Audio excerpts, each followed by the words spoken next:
Hello friends, welcome here. As much as I loved Loki's initial 5 episodes, the 6th and final episode was somewhat disappointing. It felt like everything we hoped for and the hype that was created regarding the finale villain were all very much boring, and it had very little to no spark.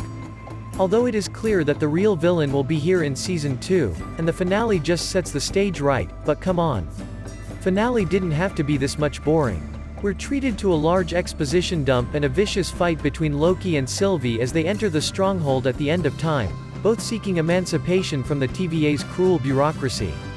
The elastic snapped back after Sylvie's choice, and the chronology returned to its previous state. The same guy is in charge of the TVA, but in a more violent form, with Mobius and Renslayer reset to their prior identities, and Loki once more impotent and alone. The best aspect of the climax, without a doubt, was the introduction of Jonathan Majors, whose Kang has already split into infinite warring variations, implying that Majors would soon be playing with Kang's numerous identities. This benevolent dictator Kang was a lot of fun, and he was a lot more clear about his objectives than one might assume. He actually gave Loki and Sylvie a good deal.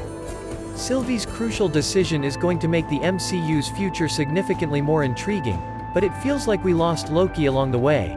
The disclosure that Kang had been directing their destiny the entire time was a major disappointment philosophically.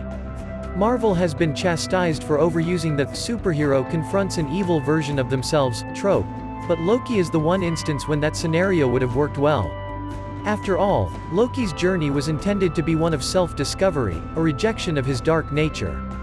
It would have been totally in character for Loki to either kill Kang and unleash multiverse chaos, or seek the throne at the end of the universe for himself, based on what we know about him.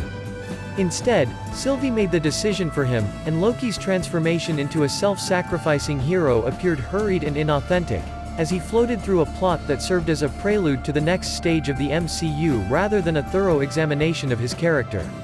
Throughout the series, Loki has been described as a survivalist, a trickster, and a rebel, yet he rarely exhibited any of these traits. His versions did. Captain America, the god of mischief, fought to maintain the restrictive status quo, fearing upheaval, and even rejecting the opportunity to seize power and exact retribution. Despite Loki's narrative shortcomings, there was much to admire about the film. The set design, casting, performances, and soundtrack were all excellent, and the premise was more intriguing than Marvel's prior efforts. Yet the hopes are still high for Season 2.